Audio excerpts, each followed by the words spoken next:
14 years? Yeah, 18 years. 18 years. And very nicely flavored Khalsa. He spent his initial years in BPO organizations handling operations. Thereafter moved into an HR role.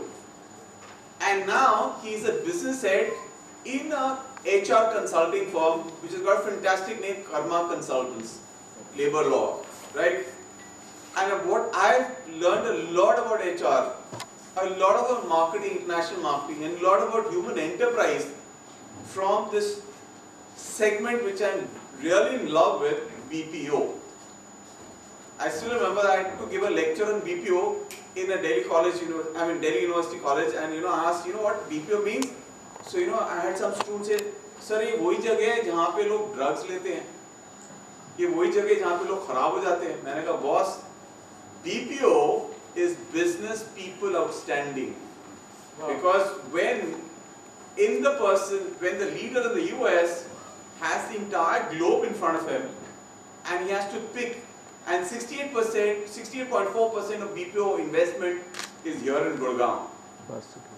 India is the BPO capital of the world, and BPO capital's capital is Gurgaon, where we are sitting.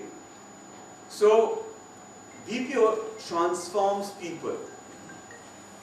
I learned so much about BPO, and BPO, the energy is so much, and that's where you find a lot of females also there.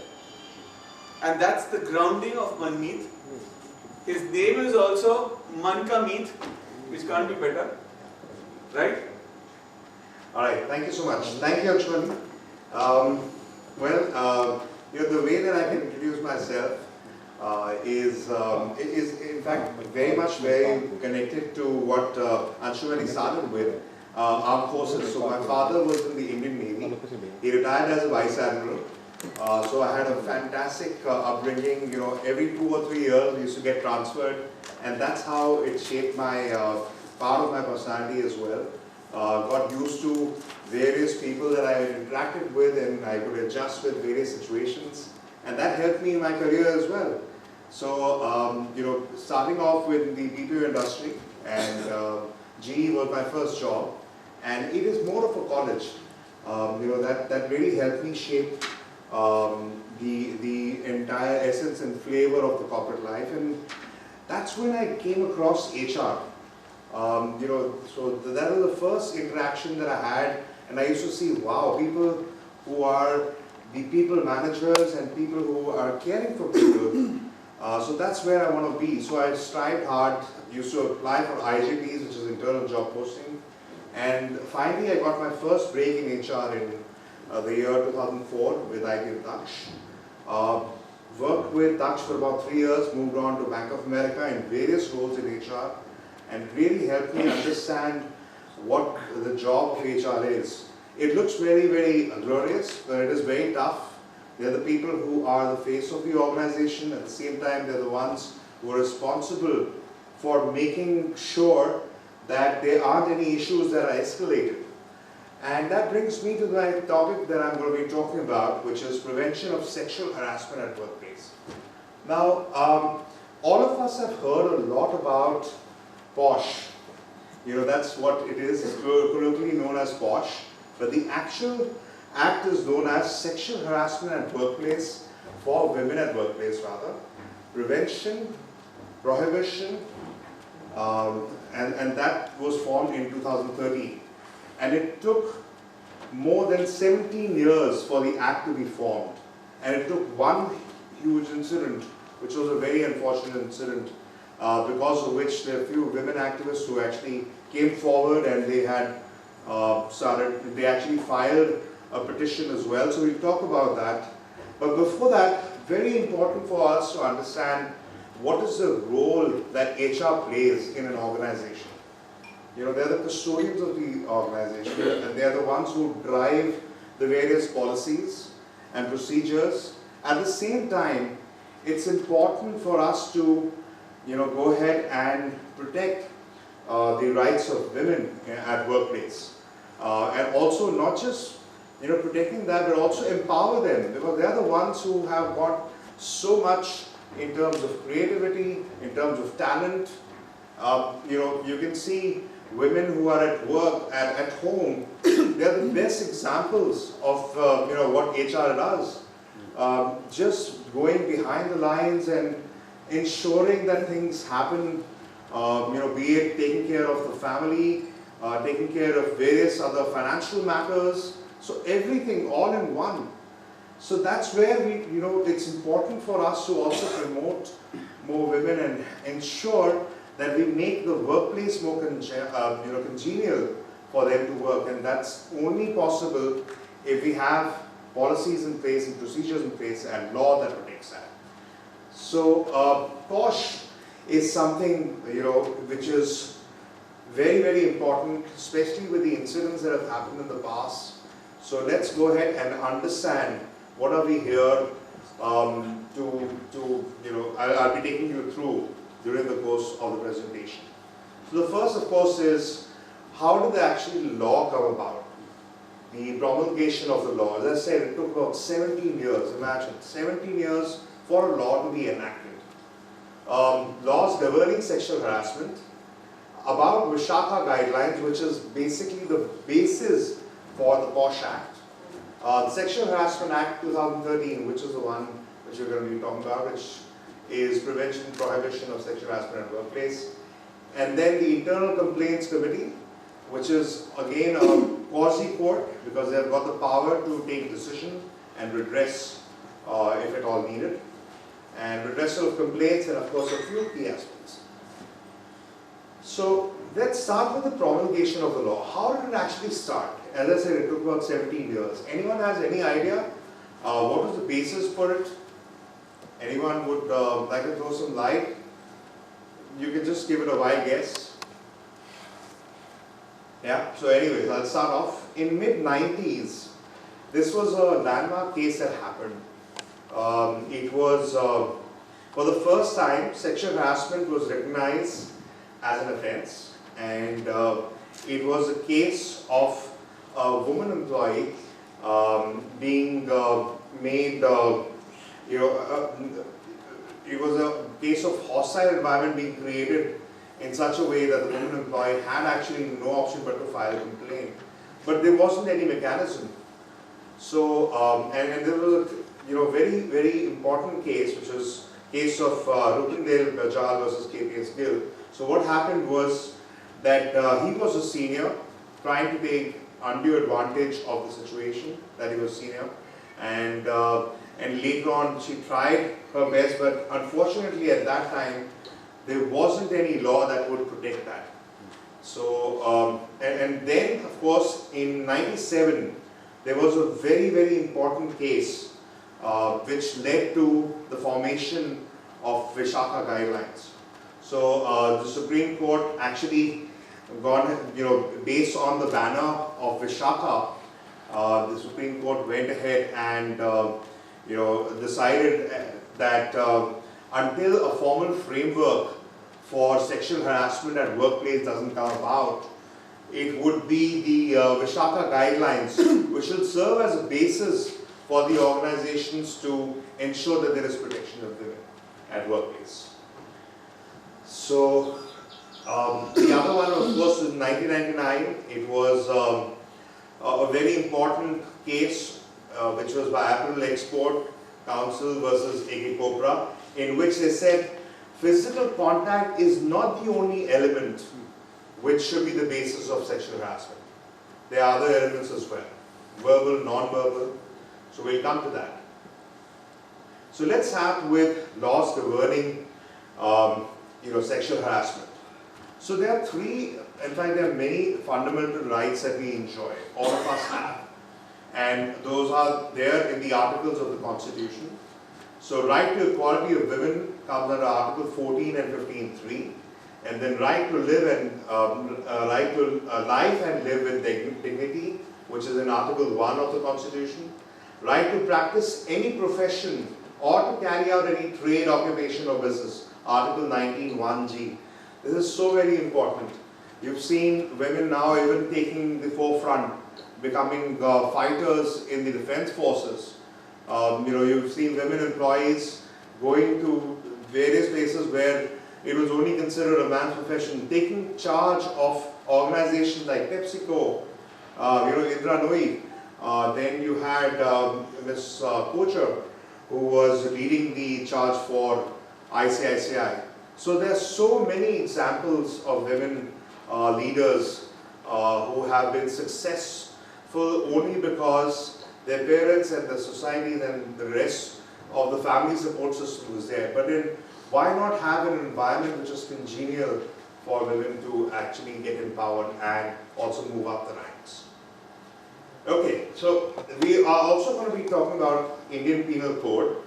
Now there are certain sections under the IPC or the Indian Penal Code. Section 294, which talks about display of obscene act or singing obscene songs. 354, which talks about assault or criminal force to women with the intent to outrage or modesty. Sexual harassment and punishment of sexual harassment. Assault or use of criminal force to women with the intent to disrobe. Voyeurism, which is watching or capturing images of women without her consent. Stalking, which is under section 354D. And 509 talks about word, gesture or act intended to insult the modesty of women. But none of these actually talk about the fact that it is very important for us to understand that there was no law which was talking about protection of women at workplace. So which is why the Vishaka guidelines happened. And we'll just give a background to that before that. There is also another act which is important. It is the Industrial Standing Orders Act 1946. Now this act talks about laying the standing orders for the organization. It is basically for industries, but now gradually they have also started replicating that for shops and establishments, not just industrial establishments. Haryana has also actually come about doing that. So it talks about sexual harassment in line with the definition under the Vishaka judgment, and it also, very importantly, not just takes care of handling grievances against women, but also the other genders, which is male as well as transgender. So this was another act. How many of us have heard about M.F. Hussain, the great artist? He came into trouble after he had drawn a picture of, or rather painting of goddess Saraswati, and had got into trouble because of this act.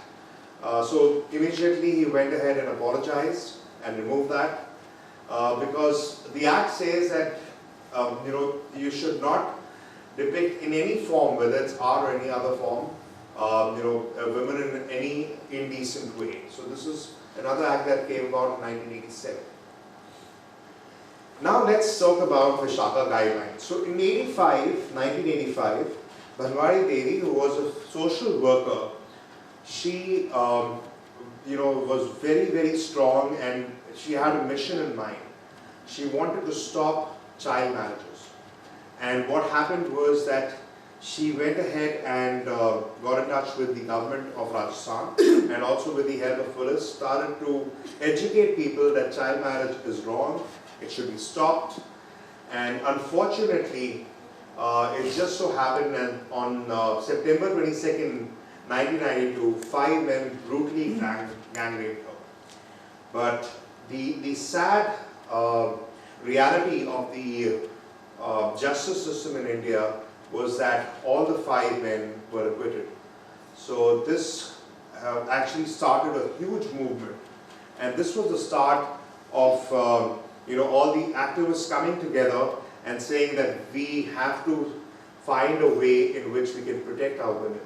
So they went ahead, appealed, and they in fact went ahead and devised a public interest litigation and filed it in the Supreme Court, and it came under the banner of Vishaka, and that's how in 1997 it was the Vishaka guidelines that actually came into the forefront.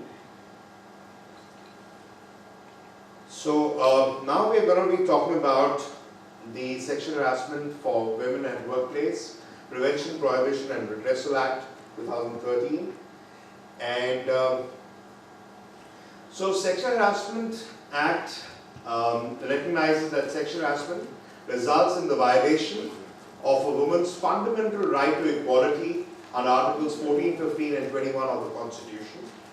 The Act published in April 2013, however, it was implemented in December 2013, on 9th of December 2013. And the Act specifies that every offence under this Act is non-cognizable. No court lower than the Metropolitan Magistrate or Judicial Magistrate of the first class can try any offence punishable under the Act. The court will take cognizance of the offence on a complaint made by the aggrieved woman or a person authorized by the ICC or the LCC. Now, LCC is nothing but the Local Complaints Committee. So if you have an office or an establishment where you have less than 10 employees, then they will automatically go to the Local Complaints Committee, which is formed by the district officer or the nodal officer. And the rest of them would, mandatorily, it is important for every organization to have a IC committee or the Internal Complaints Committee in place. Now, where is it applicable? Now, when the Act was formed in, before the Act was actually formed, the important thing that happened was that there was a lot of opposition because the bill that was introduced in the Parliament did not envisage and did not encompass and did not have the unorganized sector. So, you've heard about Brenda Carrot. She along with a few others, appealed and they redrafted the bill and included the unorganized sector as well. So this Act, in fact, includes domestic workers who are, in fact, employed in various households as well. So you can see over here, it applies to the whole of India, organized sector as well as unorganized, and it comes across every sector. So everything is included under the Act. Now, let's have a look at the definition of sexual harassment. Sexual harassment is not sexual, it is a form of gender discrimination and includes unwelcome attention of sexual nature. So that's a very important part here. Any unwelcome sexually determined behavior, whether it is direct, implicit, such as demand or request for sexual favors, sexually colored remarks, showing pornography, any other unwelcome physical, verbal or non-verbal conduct of sexual nature. So now let's try and understand these things or these broad categories in detail and try and understand, because when we go ahead and hear the word sexual harassment, we only think of one dimension, but it's got various dimensions. So the first is, of course, physical conduct. Physical advances, purposeful touching, blocking someone's path with the purpose of making a sexual advance, intimidation, threats, blackmail, or rewards to solicit sexual favors, sexual intercourse with co-workers. So this is the physical part. The next is the verbal conduct. Offenses or sexual comments or innuendos, stories and jokes. Yes, even jokes. Comments on a worker's appearance, age, private life, etc. How many of us have actually thought about it? Imagine, we casually just pass remarks. If it is unwelcome, it can be construed as sexual harassment. Inappropriate questions, suggestions or remarks or spreading rumors about a person's personal life or sex life. Again, a very, very important part. Unwelcome social invitations with the sexual overtones commonly understood as flirting. Imagine, if it is unwelcome, it will be treated as sexual harassment. So, the moment a person says no and I'm not comfortable with it, it should stop. If it persists, it amounts and tantamounts to sexual harassment. The last bucket is, of course, non-verbal conduct. Display of sexually explicit or other offensive videos, pictures, posters, MMS, SMS, emails, sexual looks or suggestive gestures, stalking, staring, whistling, via social media, which is sending or showing sexually colored WhatsApp messages, videos, or via any other form of social Now let's try and understand what is the definition of aggrieved woman. In relation to workplace, a woman of any age, whether employed or not, who alleges to have been subjected to any act of sexual harassment by the respondent, in relation to a dwelling place of a woman of any age who is employed in such a dwelling place or house. So, it would also include domestic workers. Right, so what is the definition of workplace? The definition of workplace is very important for us to understand where does it actually fall. So it falls in the workplace. Workplace is any place where there is a working relationship. It can be even on a con call, a video conference call. It can be at an offsite. It can be anywhere. So it can be at an external client meeting, hotels, restaurants and other venues during official functions, events, lifts in the buildings, restrooms, toilets, corridors, canteens, cafeterias, entertainment zone, official tours, field visits. So any place where there is a working relationship, so that's the basis of what workplace is. Okay, and we've already talked about the various attributes. Right, so now let's try and understand what is the definition of an employee.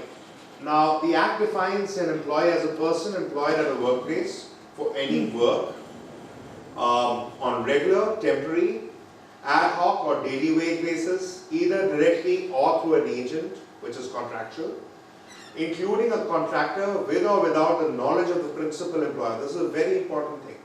So, the principal employer will give a contract to, say, some agency, and they would further go ahead and subcontract. That information may not just get passed on, but the very fact that the person is over there as a subcontractor would also come under the law. Then of course, the other important thing is the for remuneration or not, so which is, it can even be pro bono, so even that would tantamount to sexual harassment if at all there is any offense. Working on a voluntary basis, whether terms of employment are expressed. This is very, very important.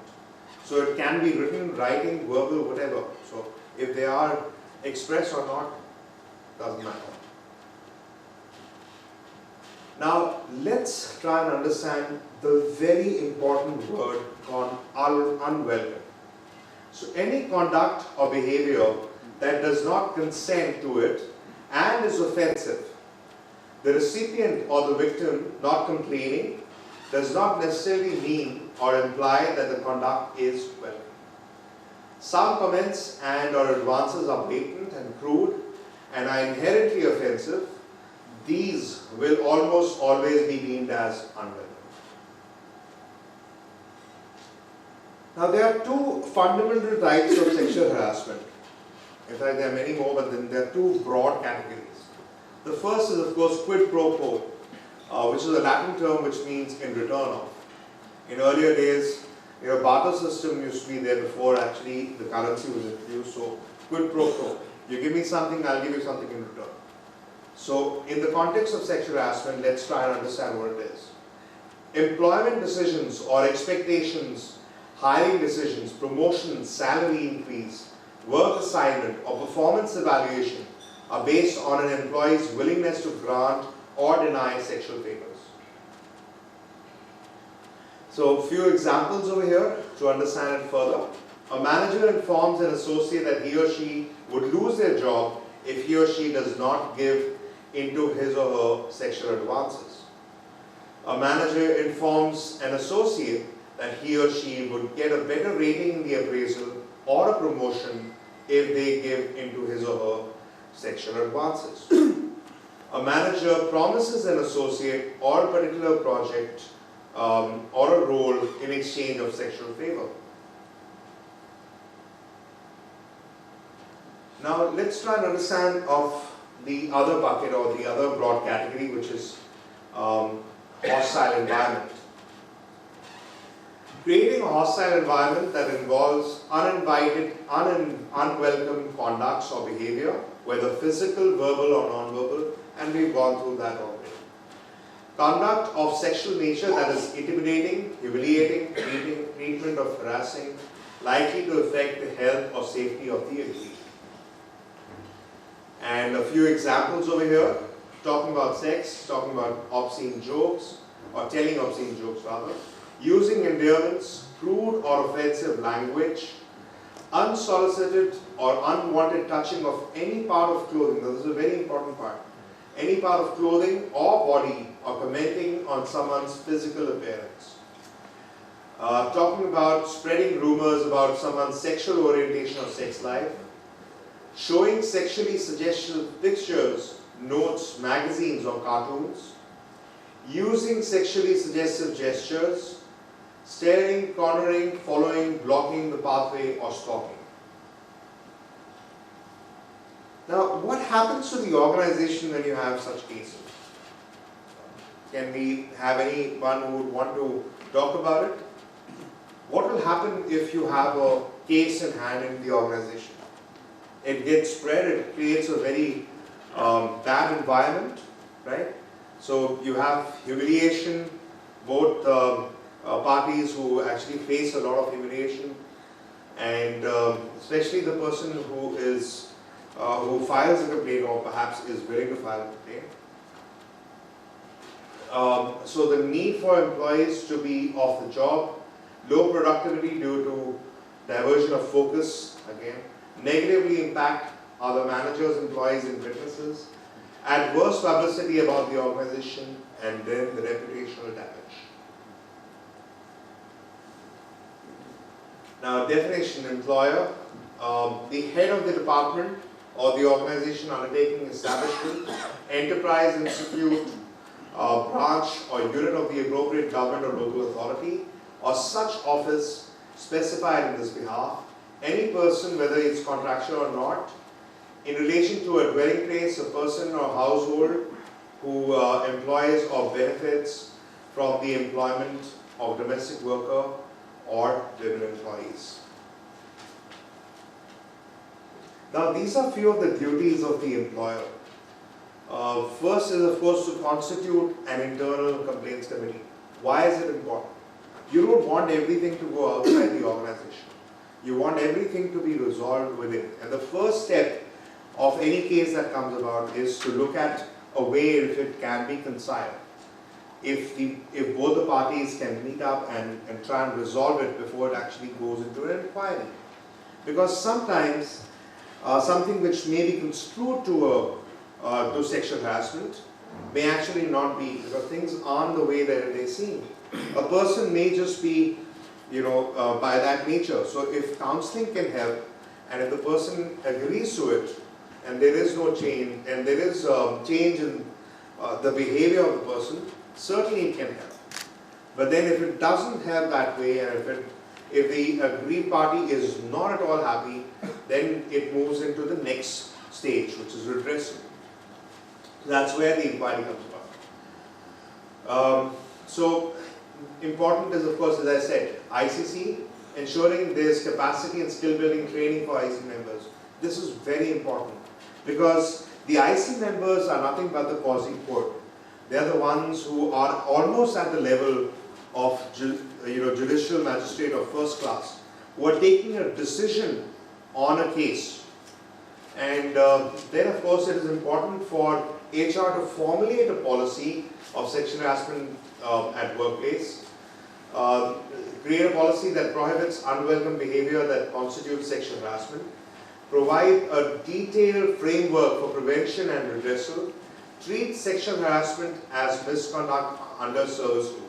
Of course, service rule comes under the Industrial Standing Orders Act, or even the policies and procedures. Dissemination of information and awareness, which is creating awareness, running campaigns, showing posters, and of course statutory, which is filing of the sexual harassment report.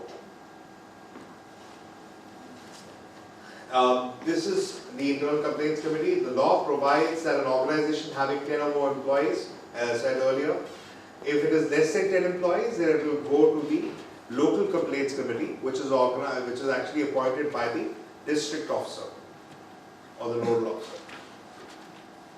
Now, The IC members would be headed by, or rather has to be headed by a woman employee, or the chairperson has to be a woman employee, which is a senior most woman employee, and not less than 2 members from amongst the employees.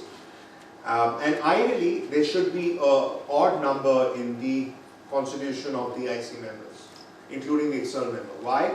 Because it is important to arrive at a decision. Yeah, some would be in favor, some would not. At least with an odd number, you would arrive at a decision.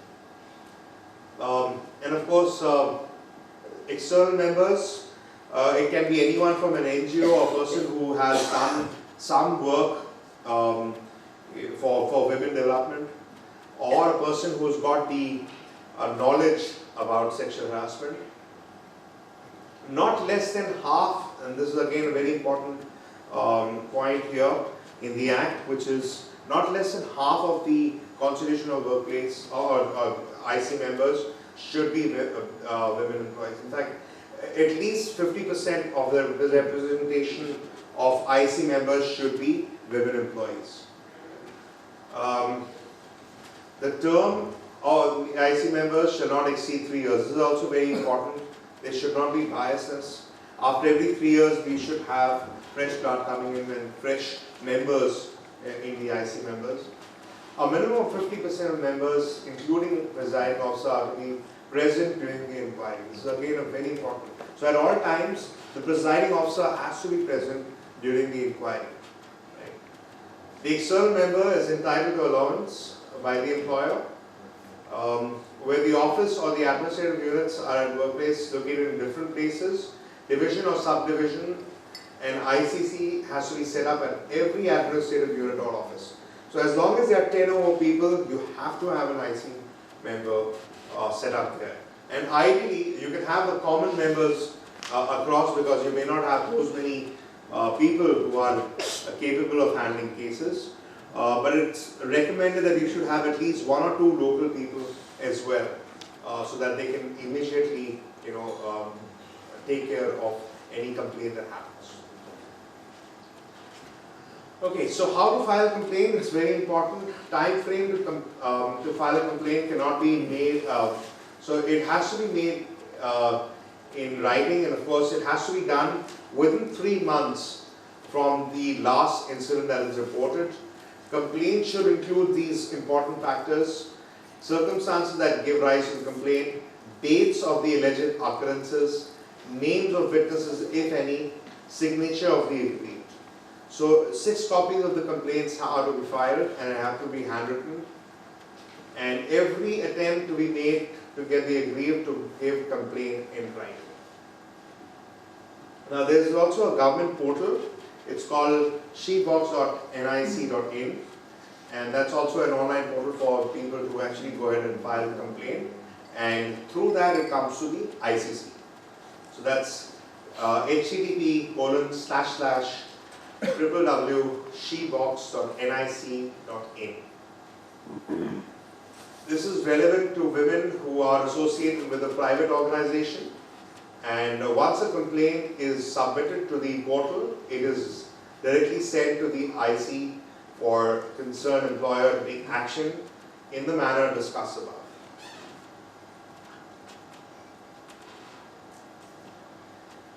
And this is the entire crux. So I'll just briefly talk about the crux of it.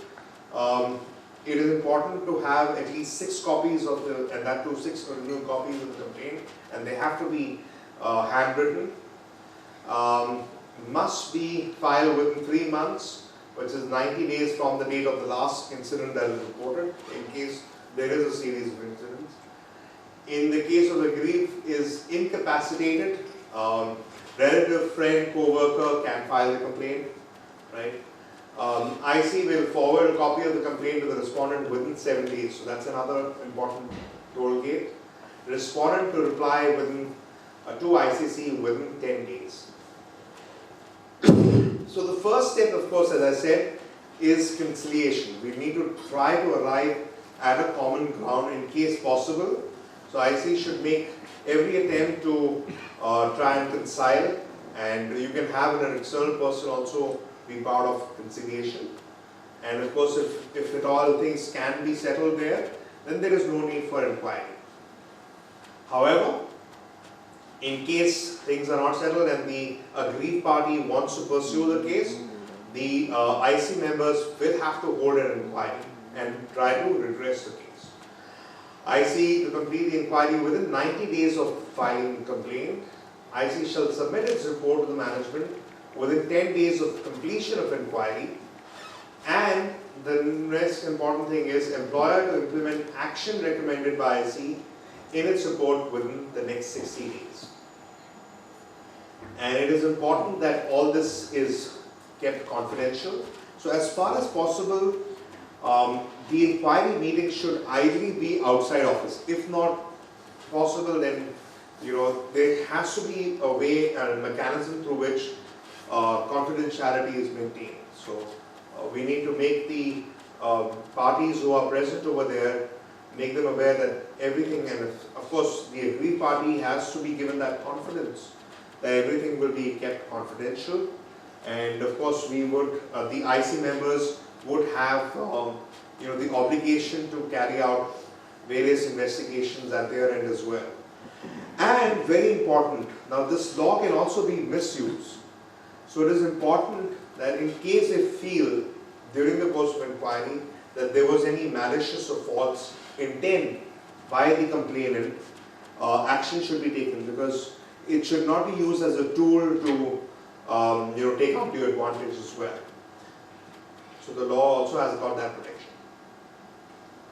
So these are the toll gates, very important one: submission of complaint within the 3 months or 90 days of the last incident, notice to the respondent within 7 days of receiving the complaint, respondent to a complaint in writing, which is within 10 days of receiving copy of the complaint, completion of inquiry within 90 days of the complaint being filed, submission of report by IC to employer or the district officer is within 10 days of completion of the inquiry, implementation of recommendation within 60 days, and appeal within 90 days of the recommendation. Now these are a few rights of the complainant: an empathic attitude from the IC so that she can state her grievance in a fearless environment. This is very important. You should make that person feel very comfortable. A copy of the statement along with all the evidence and a list of witnesses submitted by the respondent, keeping her identity confidential throughout the process, support in lodging FIR in case she chooses to lodge complaint proceedings. In case of fear of intimidation from respondents, her statement can be recorded in the absence of the respondent. And right to appeal in case not satisfied with the recommendation finding of the IC. Now these are the rights of the respondent. A patient hearing to the present case in a non-biased manner, very important. A copy of the statement along with the evidence and a list of witnesses submitted by the complainant, keeping his identity confidential throughout the process, because it can also be a malicious complaint. A right to appeal in case not satisfied with the recommendation findings of the IC. Now these are the ways in which HR can be empowered to save such incidents from taking place. So if you become aware of the questionable behavior, and even if there is no complaint, you must take immediate and corrective action. That's where the role of HR actually comes along. Inform higher level supervisors and or service chief, communicate with the human resources, business HR and top management, document action taken, communicate action taken to the affected employee, explain what he or she should do if the problem should occur, and advise employees of the rights to use IC complaint process.